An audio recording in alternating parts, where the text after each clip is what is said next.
Martin Prakkat's Charlie has the scene where a group of nuns from Seychelles arrive at youth hostel, an old age home nestled somewhere in the high ranges of Kerala. Kunjappan, an inmate and an army veteran who in all these years have stayed unmarried, waiting for his childhood love, Kochupurekil Thracia, finally gets to meet her. The one to witness this, the one who behind the scenes made this happen, the one whose joy overflows at seeing this is Charlie. Charlie is a mystery. He often barges uninvited into the lives of others and vanishes, leaving them with hope, lessons to breathe and to believe again. Whether it be Kunjappan, Sunikuttan, Kani, Mary, Matai, Tesa, or the countless others, his impact is equivalent to the transformative power of love itself.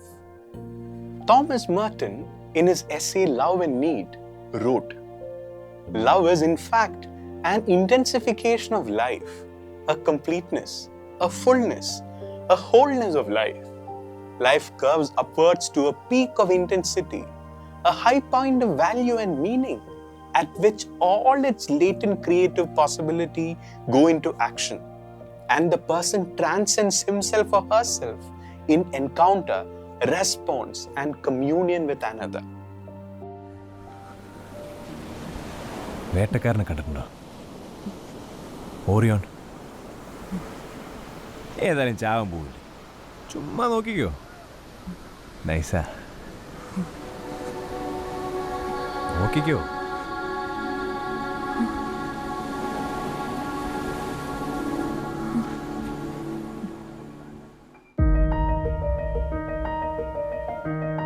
In both its narrative and form, Charlie feels like a spiritual sibling to G Aravindan's Esthappan, an allegory based on the life of Jesus Christ.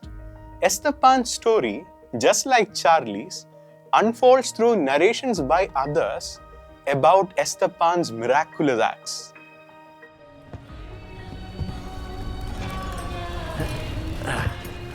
സാറേ, ഇവരെ ഏതാണ്? അവരാണ് മഗ്ദലേനാക്കാരി മറിയം. അപ്പൊ sir ക്രിസ്തുവാണ്. What makes Charlie unique from Esthappan is Tesa's journey to find what happens next in an unfinished graphic novel she stumbled upon in her room. Almost a metaphor for our spiritual pursuits, Tesa journeys to find Charlie, to meet this mystical man, only to realize that he had met her a long time back at where she started the journey from.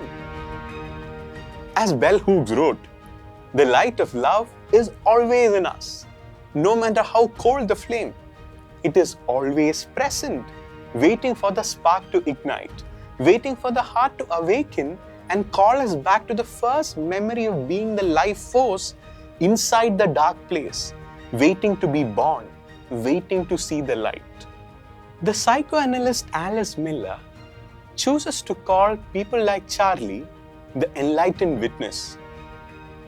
To her, this was in particular any individual who offered hope, love and guidance to a wounded child in any dysfunctional setting. An angelic force, an invisible hand, someone whose kindness, tenderness and concern restored a sense of hope. God's spice, as John Keats once put it about writers. Bell Hooks wrote in her classic work All About Love that angels bring to us the knowledge of how we must journey on the path to love and well-being. Coming to us in both human form as pure spirit, they guide, instruct and protect. From childhood on, I found many of my angels in favorite authors, writers who created books that enabled me to understand life with greater complexity. These works opened my heart to compassion, forgiveness, and understanding. She writes about such a transformative experience, reading Rilke's autobiographical writing and meeting such an angel at a time where she felt like an outsider, unworthy and unwanted. I received Rilke's book as a gift at a spiritual retreat. There I met a priest who worked as a chaplain at a nearby college. He was one of the featured speakers. Intuiting the depths of my despair, he offered me solace. I was in my teens and had begun to feel as though I could not go on living. Suicidal longings dominated my waking thoughts and my nightmares. I believed death would release me from the overwhelming sadness that weighed me down. Listening to spiritual testimony at the retreat, I felt even more sorrowful. I could not understand how everyone else could be lifted by divine spirit when I felt more and more alone, as though I was falling into an abyss without hope of rescue.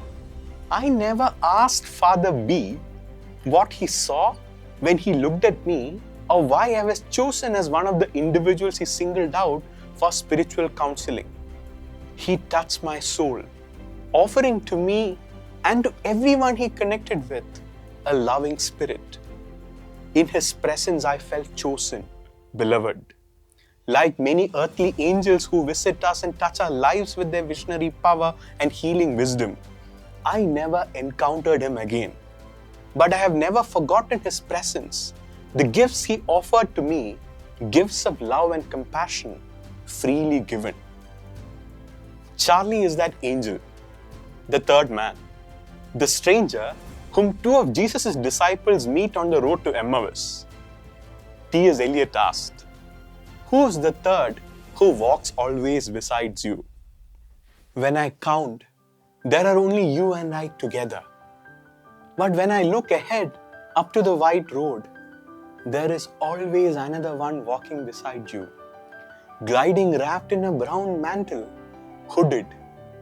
I do not know whether a man or a woman, but who is that on the other side of you?